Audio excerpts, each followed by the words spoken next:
নীলফামারীতে তেলের তীব্র সংকটে চরম ভোগান্তিতে পড়েছেন যানবাহনের চালকরা।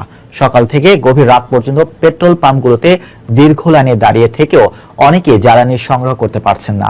পেট্রোল পাম্পগুলোতে দিনরাত উপচে পড়া ভিড়। মোটরসাইকেল চালকদের দীর্ঘ অপেক্ষার সারি ক্রমেই দীর্ঘ হচ্ছে। ঘন্টার পর ঘন্টা দাঁড়িয়ে থেকেও অনেকে খালি হাতে ফিরছে, কেউ কেউ আবার তেলের আশায় এক পাম্প থেকে আরেক পাম্পে ছুটছেন, কিন্তু কোথাও মিলছে না স্বস্তি। তেল সংকটের কারণে কৃষকরা তিস্তার চরাঞ্চলের গম কাটার হারভেক্টর নিয়ে বিপাকে। এই সংকটের কারণে শুধু সময় নষ্ট হচ্ছে না, বাড়ছে চরম ভোগান্তি ও দুর্ভোগ। জরুরি কাজ ফেলে দীর্ঘক্ষণ লাইনে দাঁড়িয়ে থাকতে বাধ্য হচ্ছেন চালকরা।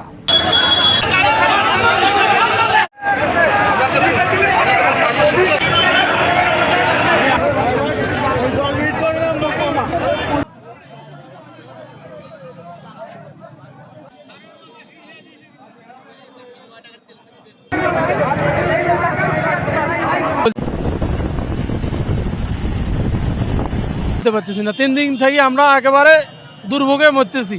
প্রায় 2 ঘন্টা। আমি আছি শুরুবার থেকে। জি, মোহাম্মদ হাসান আলী। আজকে প্রায় 350 গাড়ি ঠেলার পর এই পর্যন্ত আসছি। আল্লাহর রহমতে এখন হয়তো তেল পাবো।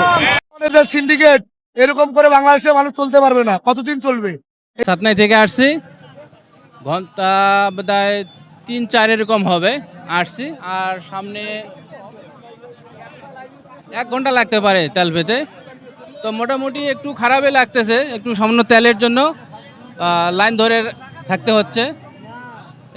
আমি এখানে আছি মোটামুটি 3 ঘন্টা ধরে আমি লাইন কাটতেছি। হ্যাঁ, আর এই বিড়ম্বনা যে কবে কাটবে এটা আমরা বুঝিনি। সরকার তো বলছে যে 1 তারিখের মধ্যে আমরা একটা কাট করে দেবো, কাটের মাধ্যমে আপনারা দিনে একবার করে পাম্পে তেল নিতে পারবেন। তো কবে যে এটা করবে, যদি ওটা করে তাহলে আমাদের জন্য একটু ভালো হয়। সিরিয়াল কাটিছি, এই গাড়ি 2-1 জন করে তেল দেয়, আর এদিক দিয়ে সিরিয়াল দিয়ে তেল দেয়। ওইখান থেকে গাড়ি এসে যারা ভালো ভালো ব্যক্তি আসে ওই দিয়ে তেল নিয়ে চলে যায়, আর আমাদেরকে তেল দেয় না। দেশের অবস্থা খুব খারাপ এখন, এই কারণে গম কাটতে পারছি না। তা সকাল থেকেই গাড়িটা দাঁড় করে রাখছি, আমার তেল যাচ্ছে না, এখন তেল পাওয়া যাচ্ছে না। আর গমটা কাটিলে আমাদের খুব উপকার হবে। এই পেট্রোল এবং ডিজেল অপরূপ পরিপক্ষ নয়, যার কারণে এখানে দেখেন এখন পর্যন্ত 10:15 বাজে, এখনও আমার মনে হয় 2000-এর মতো গাড়ি আছে, তারা পাইতেছে না। কেউ পাইতেছে, কেউ পাইতেছে না।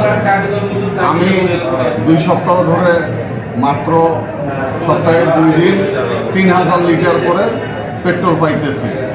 এই 3000 লিটারে ডিমলা থানার চাহিদা পূরণ হচ্ছে না। আমার মনে হচ্ছে যে পাম্প চালানো আমার জন্য দুর্বিষহ, কারণ এখানে সবাই শত্রু হয়ে যাইতেছে, কারো আশাই পূরণ করতে পারতেছি না। যারা পাই